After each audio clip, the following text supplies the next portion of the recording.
Ejercicio 15. Un cuerpo homogéneo de un material cuya densidad es de 1,13 gramos por centímetro cúbico a 0 grados Celsius flota entre dos aguas en un líquido cuya temperatura es de 40 grados Celsius y cuyo peso específico es de 10.074 newton por metro cúbico a dicha temperatura. Si considera que el cuerpo está en equilibrio térmico con el líquido, el coeficiente de dilatación cúbica del cuerpo es de... Para empezar, hagamos un repaso del concepto de peso y masa y también densidad y peso específico. Sabemos que el peso de un cuerpo es igual a la masa por la aceleración de la gravedad. Si a partir de esta fórmula, peso igual a masa por aceleración de la gravedad, dividimos la misma miembro a miembro por el volumen del cuerpo, nos encontramos que peso sobre volumen es el peso específico. Le voy a poner así ahora, P sub V es el peso específico. Y la masa sobre el volumen es la densidad, vamos a ponerle delta a la densidad, y G es la aceleración de la gravedad. Masa sobre volumen es densidad, quedaría densidad por G. O sea que a partir de esta fórmula conocida de relación peso-masa, tenemos esta fórmula también deducida fácilmente que establece la relación entre el peso específico y la densidad a través de la aceleración de la gravedad, siempre trabajando en un sistema de unidades determinado. Bueno, eso es la primera cosa a tener en cuenta. Ahora veamos los datos que me plantea el ejercicio. Dice que un cuerpo que tiene una densidad de 1,13 gramos por centímetro cúbico a 0 grados Celsius. O sea que me están dando una densidad inicial, delta sub 0, de 1,13 gramos por centímetro cúbico, que está en el CGS, a una temperatura inicial del cuerpo de 0 grados Celsius. Así que tengo delta sub 0, 1,13 gramos por centímetro cúbico, a la T sub 0 igual 0 grados Celsius para el cuerpo. Y dice que flota a dos aguas en un líquido. Bueno, vamos a ver primero, antes de seguir con el texto, de mostrar qué significa la flotación a dos aguas. Pronto vamos a ver el principio de Arquímedes, nosotros, cuando veamos la parte de hidrostática, y también vamos a repasar estas fórmulas que recién están puestas acá, como que el peso sobre el volumen es el peso específico, que la masa sobre el volumen es la densidad y demás, pero también vamos a ver el principio de flotabilidad de los cuerpos o principio de Arquímedes. Según este principio, hay tres posibilidades para un cuerpo que está sumergido en el seno de una masa líquida. Si el peso específico del cuerpo, que lo vamos a demostrar en su momento, es mayor que el peso específico del líquido, el cuerpo se va a hundir hasta el fondo del recipiente. Por ejemplo, si tengo un cuerpo de acero que tiene una densidad mayor que la densidad del agua y por lo tanto un peso específico mayor que el peso específico del agua, entonces el cuerpo se va a hundir hasta el fondo del recipiente. Si el cuerpo tiene menor peso específico que el agua, el cuerpo, si en algún momento está totalmente sumergido, va a empezar a emerger por acción del empuje y va a terminar flotando sobre la superficie libre del agua, con una parte sumergida y otra parte emergida, como es que se da habitualmente la flotabilidad de los cuerpos. Pero la flotabilidad a dos aguas, cuando uno le dicen que flota a dos aguas el cuerpo, es porque el peso específico del cuerpo es exactamente igual al peso específico del líquido. Entonces, resumiendo, si el peso específico del cuerpo es mayor que el peso específico del líquido, el cuerpo se hunde hasta el fondo del recipiente. Si el peso específico del cuerpo es menor que el peso específico del líquido, el cuerpo flota en la superficie libre del líquido, con una parte de su volumen sumergido y otra emergido. Pero si el peso específico del cuerpo es exactamente igual al peso específico del líquido, entonces el cuerpo flota en flotación indiferente o a dos aguas, lo que significa que el cuerpo se va a quedar a donde yo lo deje. Si lo dejara en el fondo del recipiente, se va a quedar también en el fondo del recipiente. Si lo dejara casi a punto de emerger, también se va a quedar ahí. Si lo dejara en el medio o en cualquier lugar en reposo, se quedaría en ese lugar. Ese es el concepto de flotación indiferente. Para lo único que me tiene que servir ese concepto ahora es para saber que si el cuerpo está en flotación a 2 aguas en un líquido cuya temperatura es de 40 grados Celsius y me dan el peso específico del líquido a dicha temperatura, bueno, ese peso específico del líquido a esa temperatura va a ser también el peso específico del cuerpo a esa temperatura. Para eso solamente me lo dan el concepto. Entonces tengo la densidad del cuerpo a una temperatura de 0 grado inicial y el peso específico del cuerpo a una temperatura de 40 grados, porque dice que a 40 grados Celsius se da la flotación indiferente. Entonces, hay 40 grados Celsius cuando se da la flotación indiferente. Entonces, a 40 grados Celsius podemos decir entonces que el peso específico del cuerpo es igual a 10.074 newton por metro cúbico, que en realidad es el peso específico del líquido. Pero bueno, es el peso específico del líquido en un momento que el cuerpo está en flotación indiferente y que además el cuerpo está en equilibrio térmico con el líquido, porque lo dice claramente el enunciado. O sea que cuando se da la flotación indiferente, también hay equilibrio térmico. O sea, el cuerpo está a 40 grados y el líquido está a 40 grados y ahí hay flotación indiferente. Y entonces ahí el peso específico del líquido es igual al peso específico del cuerpo. Así que si me largan el peso específico del líquido, me están dando el peso específico del cuerpo. Ahí termina la mención a la flotabilidad de Arquímedes y demás. Para avanzar entonces con la solución del problema, lo que voy a hacer es calcular la densidad del cuerpo a 40 grados, porque tengo la densidad inicial y el peso específico final, y quiero uniformizar y tener las dos densidades. Entonces, como el peso específico es igual a la densidad por aceleración de la gravedad, si al peso específico lo divido por la aceleración de la gravedad g, me va a dar la densidad delta. Esa es la cuenta que voy a hacer ahora en el sistema internacional, y después vamos a ver cómo hacemos con las unidades.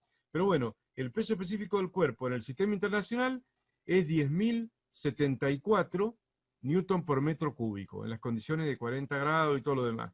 Dividido la aceleración de la gravedad, que es 9,8 metros por segundo al cuadrado en el sistema internacional, me va a dar una densidad en el mismo sistema de 1027,96, 1028 le voy a poner, 1028, y la unidad va a quedar la fundamental que tiene que tener en el sistema internacional, que es masa sobre volumen, o sea, kilogramos por metro cúbico. Por supuesto que acá está el newton, que es una unidad derivada, pero bueno, no nos preocupemos, está todo bien, estamos trabajando en el sistema internacional. Newton por metro cúbico es el peso específico y kilogramo masa por metro cúbico es la densidad.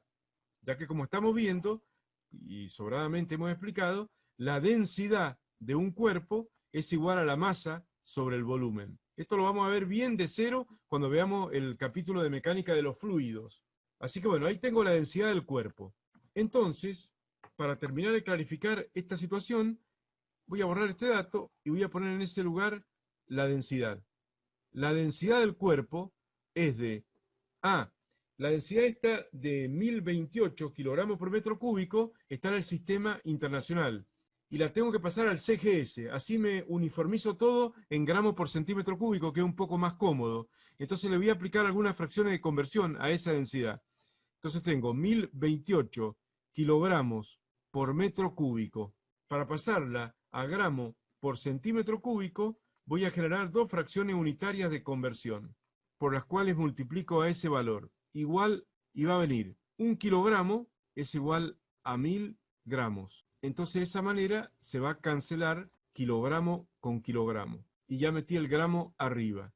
Ahora, en la segunda fracción de conversión, metro cúbico va arriba y centímetro cúbico va abajo. Entonces se va a ir metro cúbico con metro cúbico y completando con las cantidades tenemos que el metro cúbico es mayor, entonces 1 metro cúbico es igual a 1000 decímetros cúbicos, que es igual a 1.000.000 de centímetros cúbicos. Recordemos que la coma va de 3 en 3. Metro cúbico, decímetro, centímetro. 1.000.000. Entonces también, de paso, se van estos 3 ceros con 3 ceros de acá y queda 1000 dividido 1000. Entonces está bastante claro que la densidad va a quedar 1,028 gramos por centímetro cúbico si voy al CGS. Entonces ahora sí completo acá.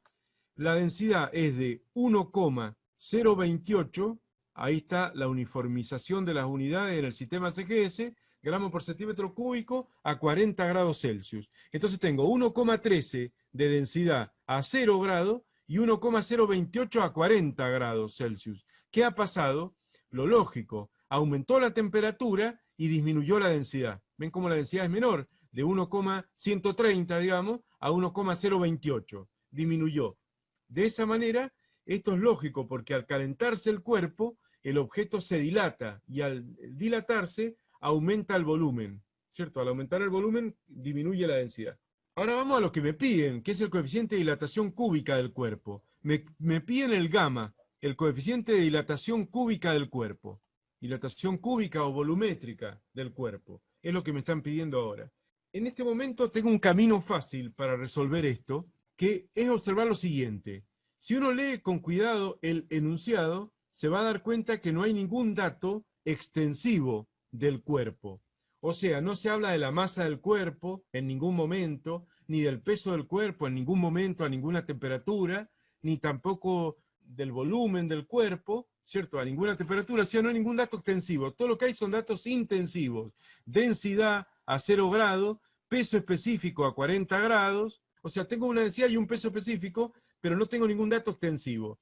En ese caso, puede haber una forma fácil de resolver esto, que podría ser la siguiente. Como no tenemos ningún dato extensivo del cuerpo, podríamos darle arbitrariamente un valor al volumen inicial del cuerpo. Supongamos que el volumen inicial a la temperatura T sub 0 de 0 grados es de 100 centímetros cúbicos. Le damos arbitrariamente ese volumen al cuerpo, inicialmente.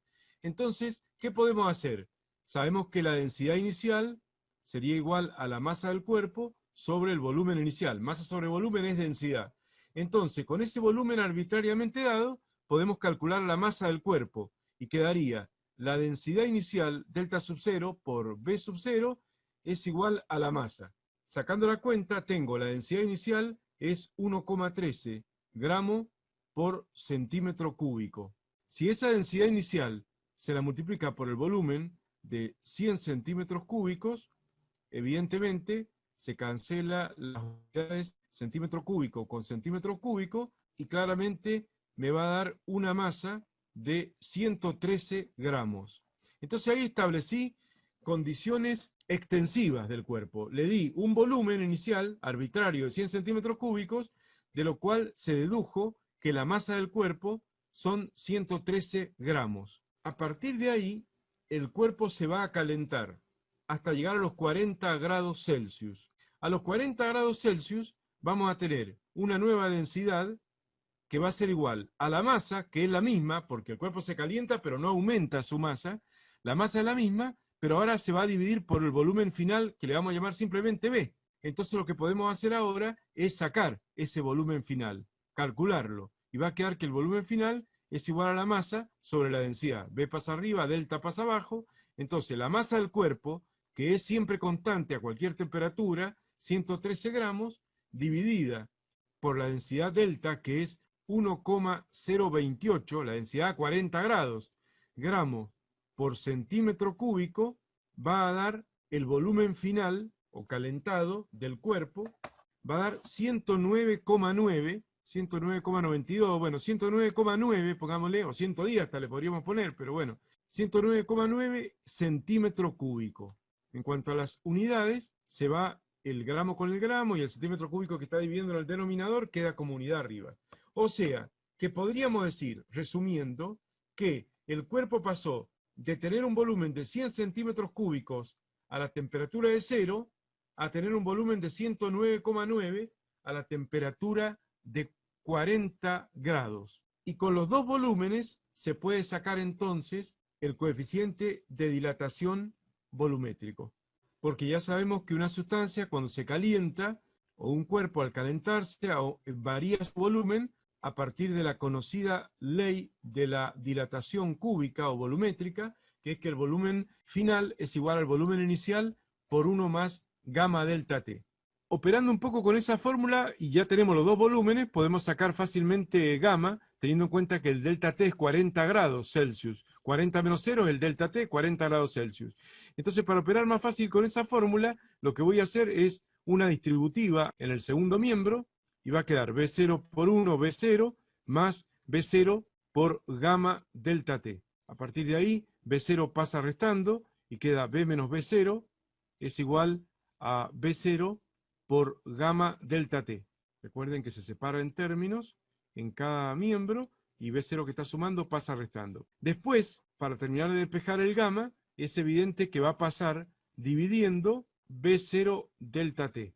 Y así queda despejado gamma, que es el coeficiente de dilatación cúbica, que es lo que me están pidiendo a mí. Reemplazando por los valores tengo el volumen final B, 109,9, menos el volumen inicial, 100. Estos son centímetros cúbicos. Esa diferencia entre los dos volúmenes. Dividido el volumen inicial, 100 centímetros cúbicos, por un delta T de 40 grados Celsius. En cuanto a la unidad, se va el centímetro cúbico con el centímetro cúbico, está todo bien, va a quedar 1 sobre grados Celsius, la unidad, o Celsius a la menos 1, que es la unidad que debe tener el coeficiente de dilatación de una sustancia. Vamos a la calculadora, 109,9 menos 100 igual, dividido, abro paréntesis, 100 por 40, cierro paréntesis, y me va a quedar 0,00248, redondeando, 247,5, bueno, 1 sobre Celsius, y aproximando más, para que se parezca a la opción múltiple, lo puedo escribir como 0,00250. Y esto es lo mismo que decir 2,5 por 10 a la menos 3, 1 sobre grados Celsius. Y esa es la respuesta que figura como correcta acá en el ejercicio, que es la B. 2,5 por 10 a la menos 3, 1 sobre grados Celsius. La otra está más lejos, 5,97 por 10 a la menos 3, 1,95 por 10 a la menos 3, 3,76, bueno, 1,10, no hay ningún, no está el 2,48, pero bueno, el 2,50 está demasiado cerca y esa es la opción que se considera correcta.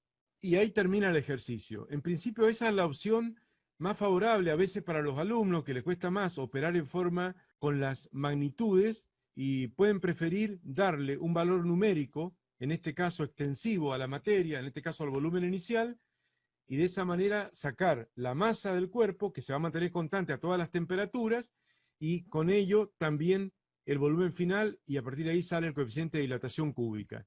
Si no, hay otra forma más elegante de resolver este problema, sin dar valores numéricos al volumen del cuerpo, ni a su masa, ni nada, que podría ser la siguiente.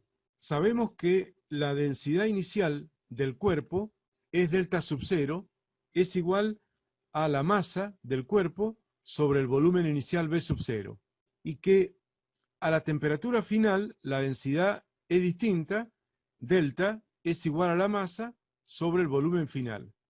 Si a partir de esto dividimos miembro a miembro, esas dos igualdades, va a quedar que delta 0 es a delta como m sobre b sub 0 dividido m sobre b. Vamos a poner así, con los dos puntitos el dividido.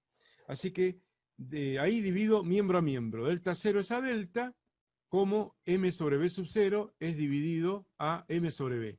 Bueno, delta 0 es a delta, como m sobre b sub 0, y ahora esta fracción se da vuelta y el dividido cambia por, como ya sabemos en la matemática. Dividir por m sobre b es lo mismo que multiplicar por b sobre m. A partir de ese momento se cancela la masa con la masa y queda esto igual a b sobre b0. Pero el volumen final es igual al volumen inicial por 1 más gamma delta t, según la ley de la dilatación volumétrica, lo cual dividido el volumen inicial b sub 0, claramente se va a ir b sub 0 con b sub 0, y vamos a obtener esta proporción que estoy viendo acá. La densidad inicial es a la densidad final como 1 más gamma delta t, directamente. Y de ahí ya se puede despejar el coeficiente de dilatación volumétrico gamma. Entonces se separa en términos, bueno, como ya sabemos en la matemática, acá, y mando primero el 1, lo voy a hacer de acá, mando primero el 1 restando, y va a quedar que la densidad inicial a la densidad final menos 1 es igual a gamma delta T. Y finalmente, el coeficiente de dilatación volumétrico gamma es igual a todo lo que había en el primer miembro, se sube un poquito a la altura de la raya principal de fracción, delta 0 sobre delta menos 1, delta T pasa dividiendo a todo. Numéricamente reemplazamos por los valores que ya conocemos. Acá no importa tanto las unidades de la densidad, porque se van a cancelar entre sí. Mientras sean homogéneas, como son acá, no importa si están las dos en el CGS o las dos en el MKS o Sistema Internacional, porque es una razón que va a quedar adimensional. Entonces voy a tener 1,13 gramos por centímetro cúbico dividido 1,028 con la misma unidad, gramos por centímetro cúbico menos 1, y abajo va a quedar el delta T de los 40 grados Celsius. Evidentemente gramo por centímetro cúbico se va con gramo por centímetro cúbico, calculadora, y va a dar lo mismo que nos había dado recién. Entonces ahí se ve claramente de que da lo mismo. Bueno, este es el camino que más me gusta a mí, porque es un poco más técnico, más matemático, más de establecer proporciones, relaciones, dividir miembro a miembro y lograr simplificar. Ahí se ve claramente que el B sub 0 no es importante, porque se termina simplificando, y por lo tanto era realmente lo mismo darle a B0 un valor cualquiera, 100 centímetros cúbicos, como el que le dimos en la primera forma de resolver esto, y acá, en la forma más razonada, eso se cancela, pero si al final se llega al mismo resultado final.